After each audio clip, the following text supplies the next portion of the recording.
Základní výcvik po teoretickém přípravě obnáší létání v rozsahu zhruba 8 hodin, kde pilot provede 100 schozů vody, tak, aby se naučil, kam odhodit vodu, kdy zmáčknout to tlačítko vypouštění, tak, aby spadla tam, kam chce.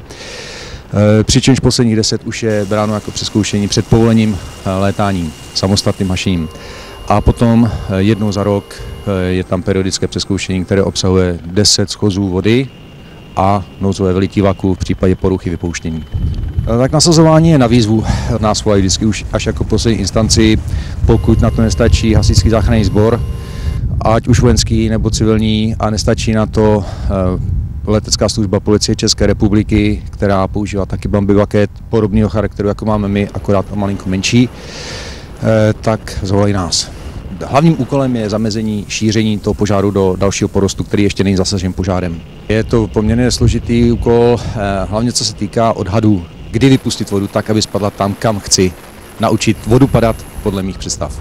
Tak na první pohled žádný rozdíl není. Jediný, co je vidět na druhý pohled, je závěsné zařízení, které je pověšené pod vrtulníkem, je speciálně upraveno pro vypouštění vody z bambivaku. A další, který je na páce kolektivu, přídavné zapalování pro případ uhašení motoru z důvodu vlétnutí do horkého vzduchu nebo nepříznivých podmínek pro chod motoru.